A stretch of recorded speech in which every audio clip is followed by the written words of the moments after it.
For Pacifica Radio, I'm Christina Onnested. The United Kingdom's Labour Party leader Keir Starmer is officially its prime minister after the party swept to power in Thursday's election, gaining at least 326 seats, enough to claim a majority in Parliament, and delivering a historic defeat to the ruling Conservative Party in more than a century. Change begins now.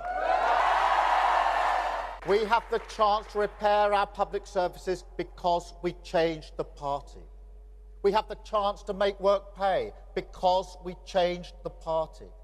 We have the chance to deliver for working people, young people, vulnerable people, the poorest in our society, because we changed the party. Rishi Sunak resigned as prime minister. He was the fifth leader of the Conservative Party during its 14 years in power. The Conservative Party was mired in scandal, pandemic-era lavish parties, healthcare and civil service strikes, a controversial immigration policy, and economic downturn. I have heard your anger, your disappointment, and I take responsibility for this loss. Nigel Farage, the leader of the hard-right Reform UK party, was finally elected to Parliament after 7 failed attempts. Partial results show the Reform Party has taken votes from both Conservatives and Labour. It's unclear how many seats the party has won. But the UK's Labour Party win bucks a European trend of the far right rising to power after parties made gains in the European Parliament last month. The Netherlands swore in a far-right government, and France is holding a runoff election this weekend that begins today, where the far-right anti-immigrant National Rally is in the lead. Greens are also not far behind. In the U.S., President Joe Biden's campaign is pushing back calls for him to step down in his second bid for presidency after an abysmal debate with Donald Trump last week. Christopher Martinez reports. Adrienne Elrod is a senior spokesperson and advisor for the Biden-Harris campaign, speaking on MSNBC's Morning Joe program. And voters in this election will ultimately decide. We have seen from our internal polling that there has not been much of a shift. We have seen in 8 public polls that this race remains within the margin of error and that this debate did not shift really at all in these polls. So I think it's important for everyone to take a step back, take a beat, realize President Biden is the only person in this country who has defeated Donald Trump, and he will also defeat him again in November. Whether the debate really has shifted public opinion remains to be seen. So far, an average of recent polling shows only minor changes, but the pace of polling is about to pick up, and things can change quickly. Reporting for Pacifica Radio News, I'm Christopher Martinez.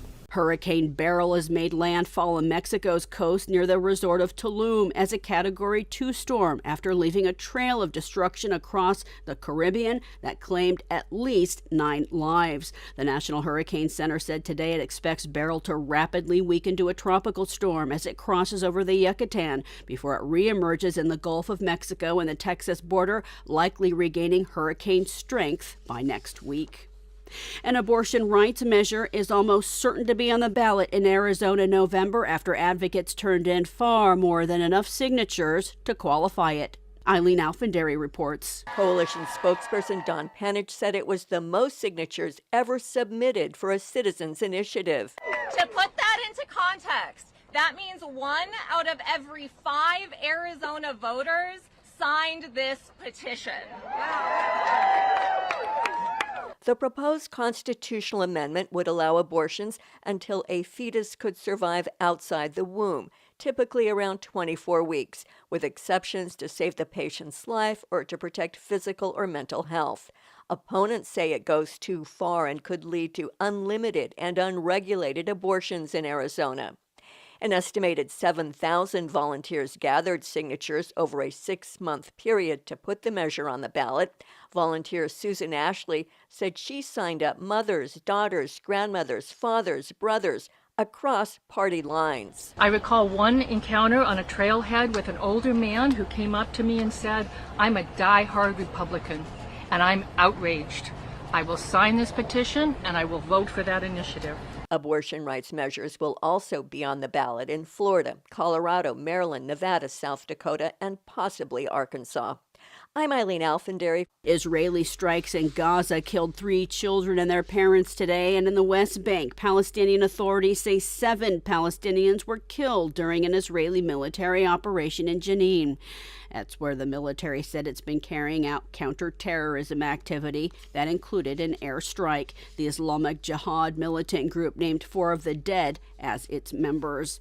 Victims of Hamas's October 7th attack in southern Israel sued Iran, Syria, and North Korea this week, saying their government supplied the militants with the money, weapons, and know-how needed to carry out the assault that precipitated the current war in Gaza. The lawsuit was filed in federal court in New York. It seeks at least $4 billion in damages.